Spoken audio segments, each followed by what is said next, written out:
السلام عليكم. الحمد لله رب العالمين. الصلاة والسلام على أشرف المرسلين سيدنا محمد رسول الله صلى الله عليه وسلم وعلى آله وصحبه أجمعين. أما بعد. താൻ ഉദ്ദേശിക്കുന്ന ദാസന്മാരുടെ മേൽ തൻ്റെ വകയായ വഹയുമായി അവൻ മലക്കുകളെ ഇറക്കുന്നു. ഞാനല്ലാതെ യാതൊരു ഇലാഹുമില്ല. അതിനാൽ എന്നെ സൂക്ഷിക്കണമെന്ന് നിങ്ങൾ താക്കീത് നൽകുവിൻ. അള്ളാഹു മലക്കുകളെ അയക്കുന്നു. മലക്കുകൾ അത് പ്രവാചകന്മാരെ പഠിപ്പിക്കുന്നു. അവരത് ജനത്തെ പ്രബോധനം ചെയ്യുന്നു. അവരിലെ പണ്ഡിതന്മാർ ഇതര ജനങ്ങൾക്കും ആ സന്ദേശം എത്തിക്കുന്നു.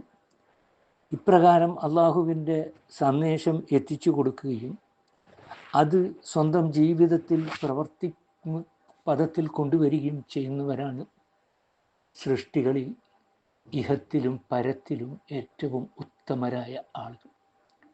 ഇനി ധിക്കാരം പ്രവർത്തിച്ചാലോ അവർ ഇഹത്തിലെയും പരത്തിലെയും ഏറ്റവും വൃത്തികെട്ട സൃഷ്ടികളും ആകുന്നു.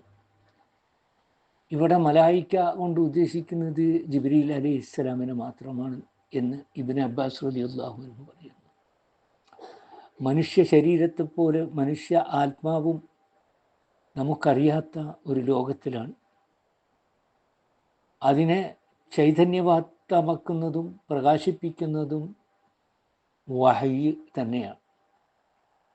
ഖുർആനും വഹയ് മാത്രമാണ് പരിപൂർണമായ ജ്ഞാനത്തിലേക്ക് മനുഷ്യനെ എത്തിക്കുന്നത്. ഇതാണ് മനുഷ്യൻ്റെ മനസ്സ് പ്രകാശിപ്പിക്കുന്നത്.